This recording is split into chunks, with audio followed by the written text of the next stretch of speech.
I can hardly believe that March is gone and we've slipped into April already. As you can see, it is absolutely glorious today. Our beautiful autumn weather. I think frankly autumn is the best time in Canberra. And what's happening is that we're heading for 27 degrees this afternoon, but the overnight temperatures are consistently below 10 degrees centigrade overnight.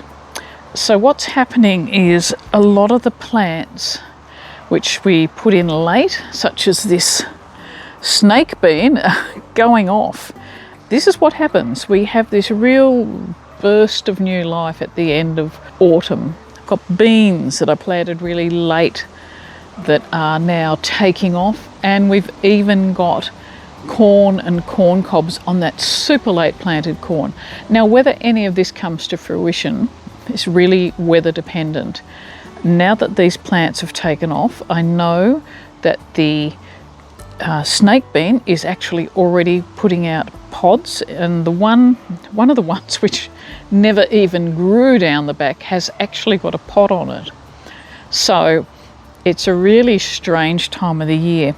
The other thing too, which is really occupying me at the moment, is what is the garden going to look like over winter and then on into spring. So I'm doing a whole lot of things. I'm not going to try and cram it all into one episode, but one of the things I want to talk about is colour in the garden. And for me, particularly in the Canberra winter, it's cold, but it's frequently clear and sunny, so colour can really jump in Canberra. So I'm not really looking at plant colour, although that's a factor if I can get things to grow in winter, but I'm looking at how I can get colour in the garden in other ways. I've also been doing a lot of potting and repotting of bulbs. I'm taking a really good look at what I already have and I'm repurposing a lot of it so that it's going to suit what I want to have during winter. So those are some of the things we'll be tackling. We've got other seeds, just regular seeds growing for the upcoming winter season. We'll be planting broad beans fairly soon, and our saffron has been shooting over the past couple of weeks and it's looking fantastic, and at the moment we are just waiting for those first saffron flowers. So, welcome to Feral Manor, and Steve and I are looking forward to sharing what's happening. Come on, get your gardening gloves on, let's go. Steve has been having tremendous success in all sorts of areas. So the bulbils, the baby garlic that we planted, has just come through massively. He's got over 50 of them have popped up, and more are coming. He's having a great success with bulbine lilies, which we grow in our front garden. They're a local native yellow lily. They're absolutely gorgeous. And also too, he's having fantastic success with stirred desert peas. They're tiny, but they are coming up. And what's more impressive is they are actually putting out additional leaves. So that's a good sign for these stirred desert peas. Now, sadly, every last one of the ones that I planted and grew have died. And we think it's to do with the way I transplanted them. Steve has planted his where they're going to grow, and he has transplanted one when it was very, very tiny. That at the moment seems to be surviving. So we've got all sorts of experiments happening with native plants.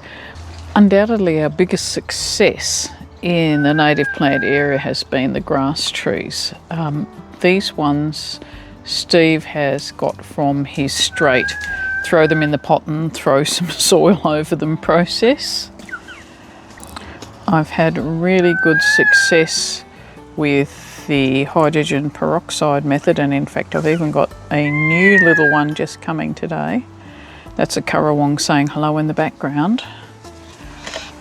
And last but not least, I have finally had a grass tree spring up in the direct fire pot, which you might remember I actually accidentally let dry out, so it's been a bit slow growing. But it seems that the grass trees are really keen to grow and really They might be slow growing, but they are not slow to germinate. So I think we're definitely counting that as a success. Probably our best success with the native plant propagation so far.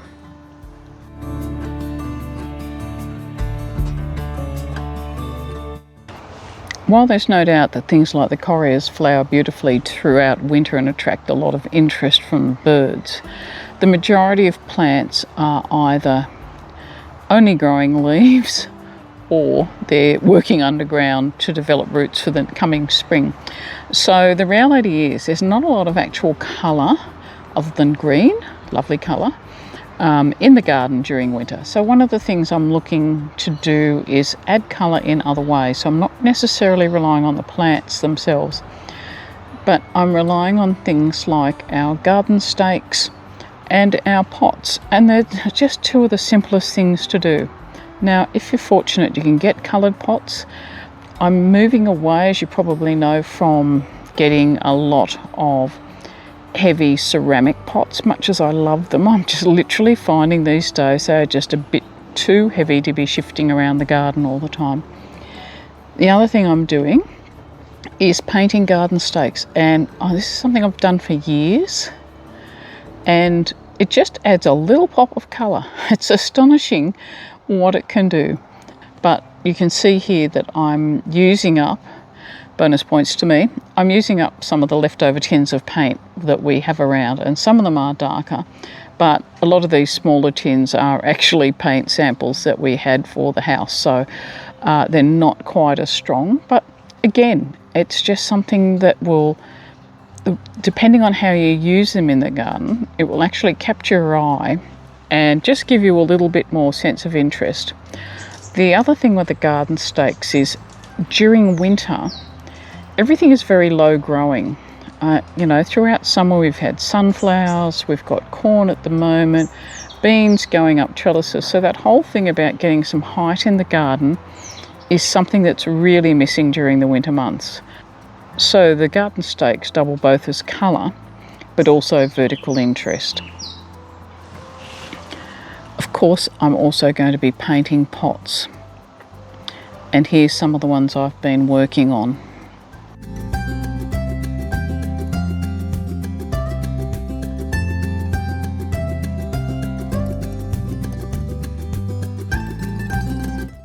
I'm pretty happy because the other day I scored these 3 plastic pots which one of our neighbours had put out, and particularly love these ones. There's 2 of them, wide and shallow, which are sort of great for bulbs and a lot of things I like to grow, particularly things that I'm just going to grow for a season, so some sort of annuals.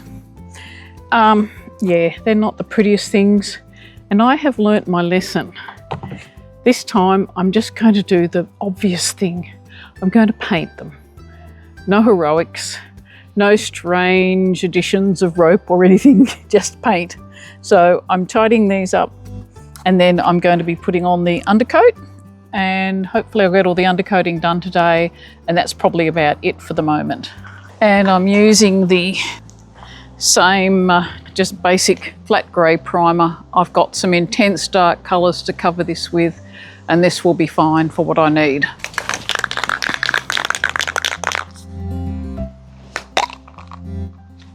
Oh, that was a good one.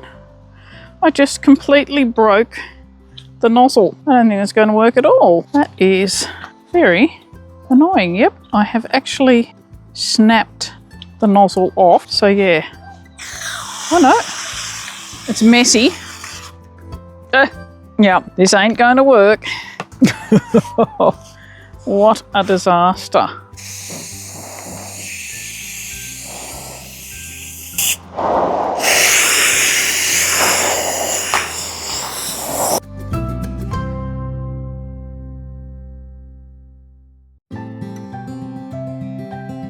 Now, I can hear you all going, oh my God, why is she painting it this horrible colour? Now, the paint colour when you start off, quite a hot pink, and then it actually goes down to a much more muted and matte maroni pink.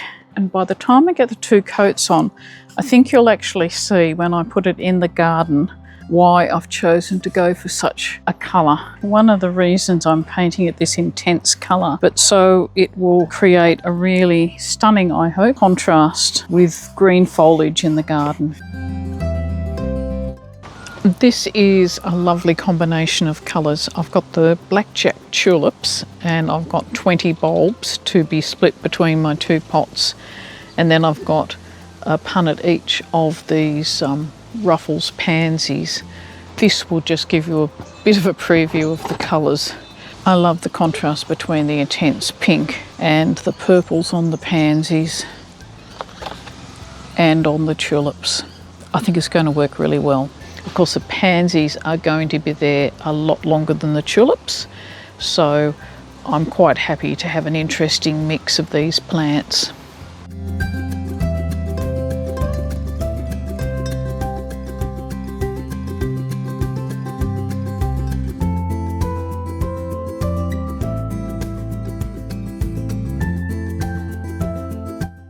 Steve's just found a piece of the horrible original plastic landscaping cloth.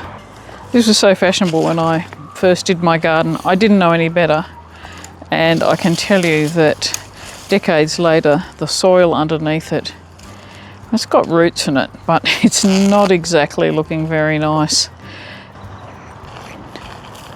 Yeah, just real rubbish soil. Yeah, just look at that. Awful. This is why you don't put plastic down in your garden. I think the only things that like it are the ants. Don't think anything else does. Steve's going to dig out what he can. A few rocks and things, yeah. I made a really bad decision in working on the garden, the front garden first. I just wanted to get some sort of barrier in, but it wasn't my best decision, seeing I didn't actually know what I was doing, and certainly putting plastic down is something I warn people against all the time now. What a mess. I realised that all these sticks from the broad beans had holes in them, and that they might actually make quite a good insect hotel, so I'm going to give it a shot.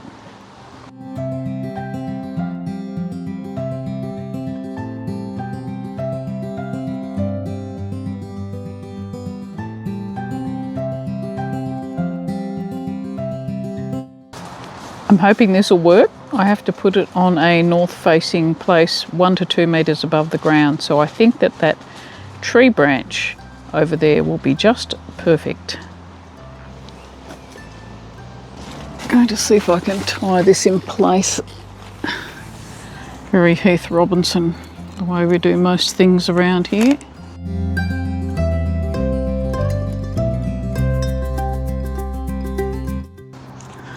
Oh well. We'll just give this a go and see what happens. Maybe something will take up residency in there.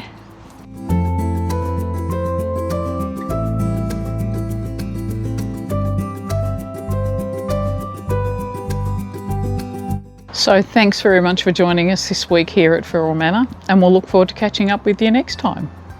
Bye for now.